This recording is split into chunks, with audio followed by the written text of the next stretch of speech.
Gaily bedight, a gallant knight, in sunshine and in shadow, had journeyed long. What's that all about? Just a poem, one of Johnny Diamond's favorites. Let's see. Gaily bedight, a gallant knight, in sunshine and in shadow, had journeyed long, singing a song, in search of El Dorado.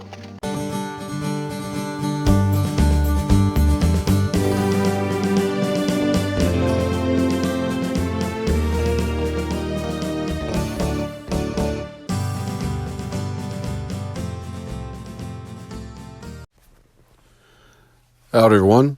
Pull up a chair, kick up your boots, take a sip on a nice cold drink.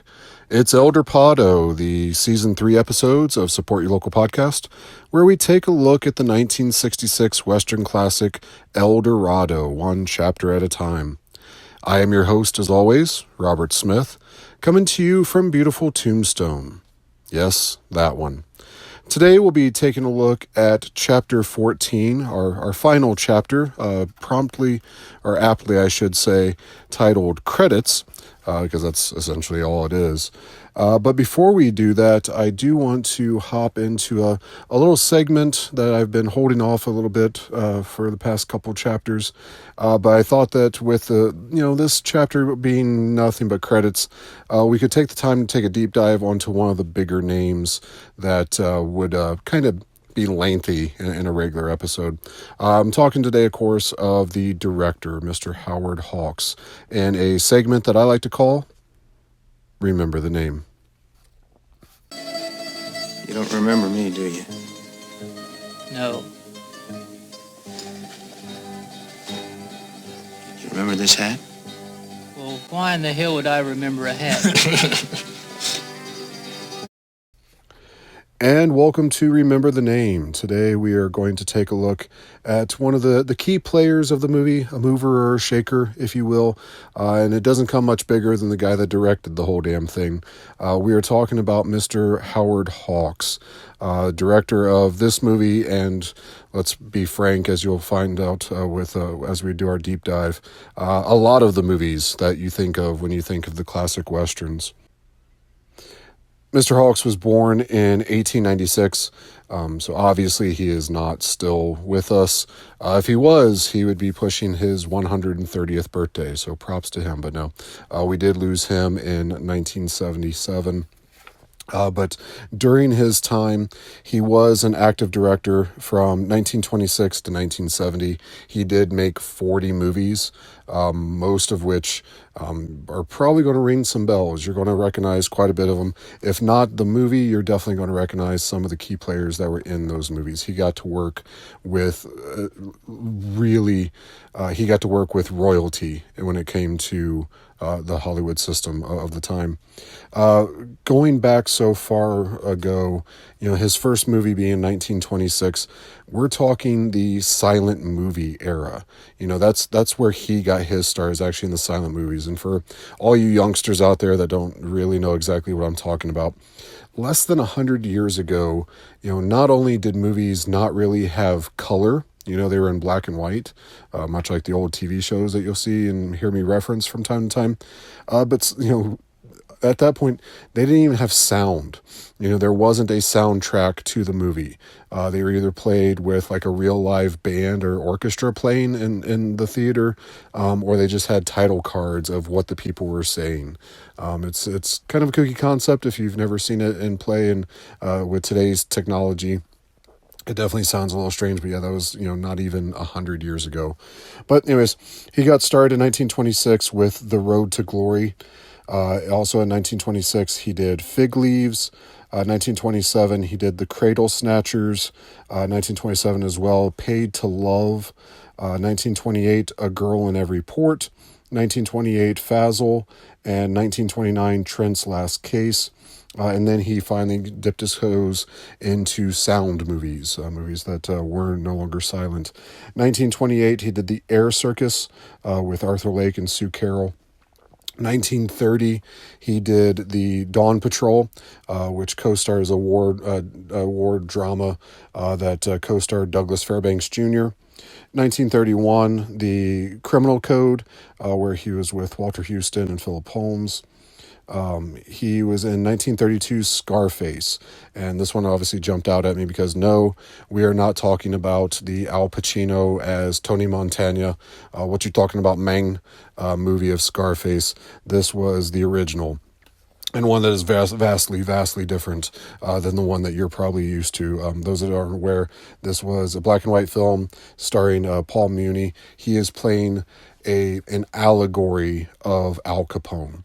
It's kind of an echo of the life and times of Al Capone during the Roaring '20s, which I always found interesting, just kind of how quickly things come into fashion. So if the Roaring '20s were happening, this was 1932 when this was going on. So like this stuff's still fresh in a lot of people's minds. So, it's the equivalent of having a war in Afghanistan movie now, to kind of put that into perspective. 1932 as well, we have The Crowd Roars with Jimmy Cagney. 1932, Tiger Shark with Edward G. Robinson. Sorry about that. 1933, Today We Live with Gary Cooper and Joan Crawford. So you can see, like, these are the names that you're going to recognize. Even if you're not big into the movies of that era, these are the names that you're going to know. 1934, 20th Century with John Barrymore and Carol Lombard.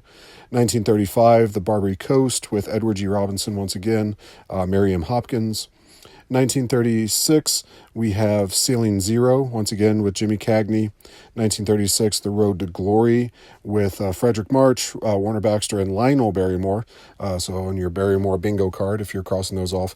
Unfortunately, I don't think he ever did anything with Drew, but, that'll be your free space.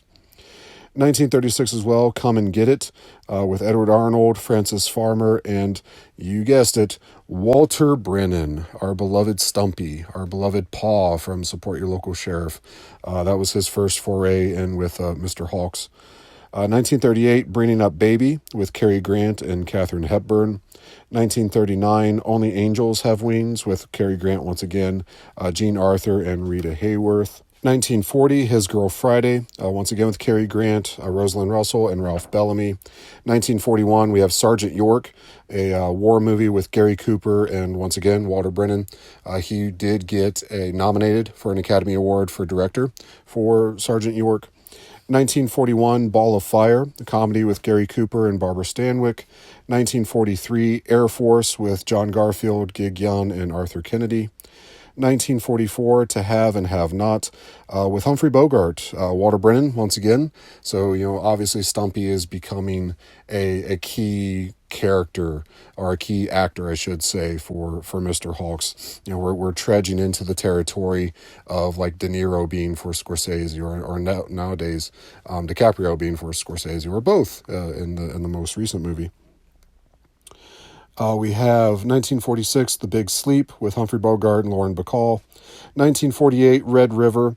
This is his first movie with one Mr. John Wayne, the Duke, but also starring Walter Brennan. So their first double up, and that will come into play here very, very shortly. 1948, A Song is Born with Danny Kaye. 1949, I Was a Male War Bride with Cary Grant and Ann Sheridan. 1952, The Big Sky with Kirk Douglas and Dewey Martin. 1952 as well, Monkey Business with Cary Grant, Ginger Rogers, and Marilyn Monroe. Very good movie to watch, if only for the sightseeing. 1952, we have Ransom of Red Chief with David Wayne, not John, and Oscar Levant. 1953, we have Gentlemen Prefer Blondes. I beg to differ, but to each his own. That is starring Marilyn Monroe and Jane Russell. 1955, we have Land of the Pharaohs with Joan Collins, Dewey Martin, and Jack Hawkins. 1959, here we go, guys. Rio Bravo with John Wayne, Dean Martin, Angie Dickinson, Walter Brennan, and Ricky Nelson. Obviously, as I mentioned in a previous chapter, that's the movie. It came first. I'm sorry, it came first. That's the movie that this movie, El Dorado, is pretty much I wouldn't say a carbon copy. There are differences, question mark. But definitely there's a formula there. We'll say that. There is definitely a formula there. 1962, Hatari, with a question mark, with John Wayne. 1964, Man's Favorite Sport, ? with Rock Hudson, Paula Prentice, and Charlene Holt. That name should sound familiar. 1965, we have Redline 7000 with Jimmy Caan and Charlene Holt. So yes, before El Dorado, Maudie and Sonny Corleone were already in a movie together, so they were familiar with each other. Though I don't know if they were familiar with each other in that type sense, but they knew each other. And then right after that, 1966, we have our El Dorado, John Wayne, Robert Mitchum, James Caan, and Charlene Holt. If it was not for this movie, we would not be having this season, and we would not be talking to each other right now. So I am thankful. I am thankful for El Dorado. You should be too. And then his final movie, 1970, is Rio Lobo, also with John Wayne. I've full disclosure, I have probably seen Rio Bravo a few hundred times in my lifetime. I've definitely seen El Dorado a few hundred times in my lifetime. I don't think, don't tell the host or he won't let me back on his show. I don't think that I've ever actually seen Rio Lobo. But I understand through obviously all my research and IMDb and Wikipedia and just talking to, Joe Schmo on the street, that it too is just another rehashing of the Rio Bravo formula. So stay tuned. I would love to do that one as a season. So, fingers crossed. You just heard several movie titles that I guarantee you will end up on the Support Your Local podcast feed. Rio Bravo is definitely coming. I obviously won't do it right after this season because they are so similar. I don't want to bore you guys even more than my soothing dulcet tones already do. But that is definitely coming up in a future season. And you know what? We may throw Rio Lobo in there as well. Maybe it's just a watch along. I don't know. We'll think about it. But in 1974, before his passing in 77, Mr. Hawks was finally presented a honorary Academy Award for his contributions to cinema, and rightfully so. Like I said, if you didn't recognize these titles, you recognize these people, and he was involved with all of them and did amazing work. End of the day, whether this is a ripoff, I hate to use that word, but if this is a ripoff of Rio Bravo, it still holds on its own merits. It's still an awesome movie. And Rio Bravo is an amazing movie. And, Gentlemen Prefer Blondes is an amazing movie. There's just so many good ones in there that, I half joke that, an honorary Academy Award is kind of like a participation trophy. And I take that back in regards to this one because, just because you released a movie in a year that there was supposedly a better movie, and don't get me started on the whole politics of Hollywood and whether every movie that won is deserving compared to ones that didn't. But you know what? You released a movie, and just because it didn't win the Academy Award and another movie did, doesn't mean that your movie's not good and that it's not amazing. Sometimes you just go up, against a killer's row in your year that you release. So definitely deserved of this Academy Award. But that is one Mr. Howard Hawks, a name that once again we're going to hear in future seasons. But he's responsible for this one, and we appreciate him and his contributions that he's done to Hollywood. So many people have taken inspiration from his movies. You read about how, John Carpenter, when he was doing Assault on Precinct 13, he borrowed a lot of things from Rio Bravo and El Dorado, the siege movies where, they're holed up in the jail and what's going to happen outside and what are they doing to stop the bad guys from getting in. He was a producer of The Thing from Another World. And for those that don't know, that is the sci-fi 50s movie version that inspired The Thing. The Kirk Russell one with John Carpenter as well. So, anybody that can inspire somebody that's inspired so many people like John Carpenter, you got to give him his props. But anyways, I'm rambling on, guys. Let's move on. This has been Remember the Name. Hey, I suppose I've asked this before, but just who is he? Tell him your name, Mississippi. Alan Badillion Traherne. Well, no wonder he carries a knife. And we're back. Once again, we are here today with Chapter 14, aptly titled Credits / The End. Where we left off last week, we had the fade to black, and I said that everything was over. Our movie was done. We had nothing left to do. Well, I lied, because there are, in fact, despite the 19.5-minute intro music with credits at the beginning of the movie, there's also credits at the end. We do not get to see Mr. John Wayne, Mr. Robert Mitchum in this one. They had top billing at the beginning of it, as well as Howard Hawks. But we do get pretty much the remainder of the cast, including some of the other ones that had credits in the beginning as well. We get the landscape scene of a cowboy standing on his horse, that'd be neat, sitting on his horse, looking out over the landscapes. And I have to assume that this is one of the oil paintings from Oleg Workhorse, the Swede that was responsible for, I believe, all of the intro paintings. This has to be one of them as well. But we get the cast of characters all on a list. We get Mississippi, one Mr. James Caan, Sonny Corleone, whoever he is to you. This is his kind of big break into the movies. We get Maudie with Charlene Holt. Again, amazing actress.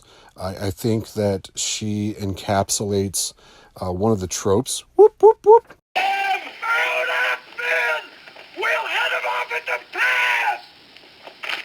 Head them off at the pass? I hate that cliche.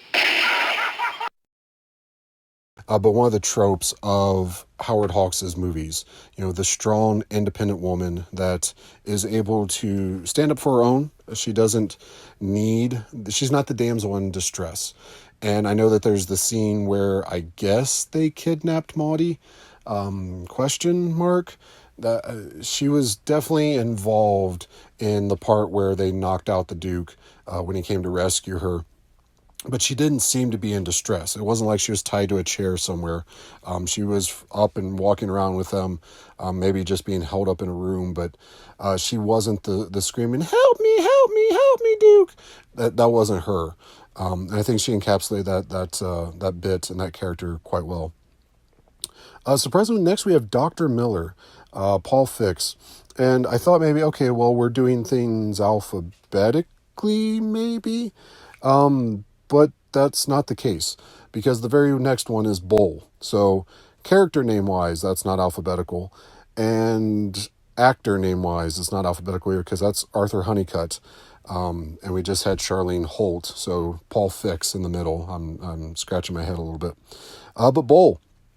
Hashtag Bull's conspiracy. I had some fun with that, guys. That literally just came to me when I was watching the movie for this podcast. As I was watching, I was like, the latest, not to date this podcast by any stretch, but, the latest Saw movie had just come out. And I was like, wow, what would happen? Because I felt bad for Bull, because John Wayne was an asshole in this movie. I really felt bad for Bull. I was like, what if all this is just a ploy for Bull to take over? I had some fun with it. I think I hit all of the conspiracy theories that I could out of that, and all the little picadillos and things that you can pick out of that. What do you think? When you were watching the movie, did anything click to you? It was like, oh, hey, this may be part of the conspiracy. If it is, hit me up in the comments. Let me know. I'd love to shoot the shit about that. It's just a little bit of fun that we can have enjoying the movie. Next, Josephine, Joey, in parentheses, McDonald, Michelle Carey. Again, did an amazing job on doing what she did for her character. She was just tomboy enough, but still portrayed the femininity that she needed to be the love interest for Mississippi, and James Caan for that. I still question, much like I did with Sharon Stone, I question her confidence in her abilities to shoot. It has nothing to do with her gender, I promise you. If there was a guy that was bragging as much about that and still shot for shit like she did, I'd be mocking him too. Kevin McDonald, R.G. Armstrong, Bart Jason, one Mr. Ed Asner. I really, really kind of wanted to do a remember the name on him. It's just that there's only so many hours in the day, and truth be told, guys, peek behind the curtain. I don't know if you guys really dig the remember the name. I get some feedback that people enjoy that. When I go host on other shows, especially my buddy Brian Boucher with Top Gun Minute, and hopefully soon, Dude Where's My Minute for Dude Where's Your Car. He even brings me in to do a remember the name for those episodes. So there's obviously an audience there, but I don't want to bore you guys as well, especially with these older ones where I'm not sure my audience knows who these people are, and the people that do, they probably know those roles a hell of a lot better than my 40-year butt does. But Ed Asner, obviously, it's Lou Grant. It's Lou Grant from the Mary Tyler Moore Show. And that's what he's always going to be. But he's also been in so much else that he's always amazing in what he is in. The one top song he's in Elf. So anybody that's in a classical music or a classical Christmas movie, whether I like that movie or not, just saying, I got to give my props to. So he was around forever. We recently just lost him. In fact, I think with the loss of Jimmy Caan here just a couple years ago, there is not a single primary character or speaking role character in this movie that's still with us, and that's a little sad. But to think that this was 1966 and we just lost the last couple of them in the past few years, that's pretty cool. Unless Howard Hawks really is still rolling around at 130, I'm not sure. Next up with Nelson McLeod, we have Christopher George. Did an amazing job as a villain. He had that look, even without the scar on his face. He was able to sneer. He had that, the kind of cat grin of, the cat that swallowed the canary type grin in what he did. But he just played that character very, very well. Then we have Marina Gane. Not sure how it's Ghane. My apologies to her family if you're listening on. What exactly was Maria? I think she comes across as the housekeeper of that property, which we're still not entirely, I just assumed after the clues that this was, JP's kind of home away from the jail, I guess. Was she a live-in maid? Was she a consort? I don't know. What do you think? What was Maria? Give me a hashtag. Maria is something. Then we have Milt, Robert Donner. Robert Donner, another one I kind of wanted to do a remember the name on. I knew Milt, obviously, because I've seen this movie so many times. I knew Robert Donner. I did not know until I was doing the research for this podcast that Robert Donner was Milt. So to me, Robert Donner, I remember him from 97 different reruns of Nick at Night of various shows of the 70s and 80s. The two that stand out that I really, really know him from, first and foremost, my first foray with him is his character on Mork and Mindy. Mork and Mindy. Hi guys. Mork and Mindy with Robin Williams. That's where I know him predominantly from. That's where I first would have seen him as a small child watching the Nick at Night reruns there, and playing the kooky, crazy character. The second one was when I was a little bit older, being sick at home from school. I'd watched The People's Court. I'd watched The Price is Right. And People's Court, by the way, screw Judge Judy. She can go to hell. I'm talking Wapner. We definitely are talking about Wapner. But then watching a lot of Columbo on A&E. Yes, my fellow podcasters that always bring up Columbo in their podcasts, I hear you, and I giggle with glee every time that you guys say it too. I'm one of you. I too am a huge Columbo head. But I remember him from two specific episodes of Columbo.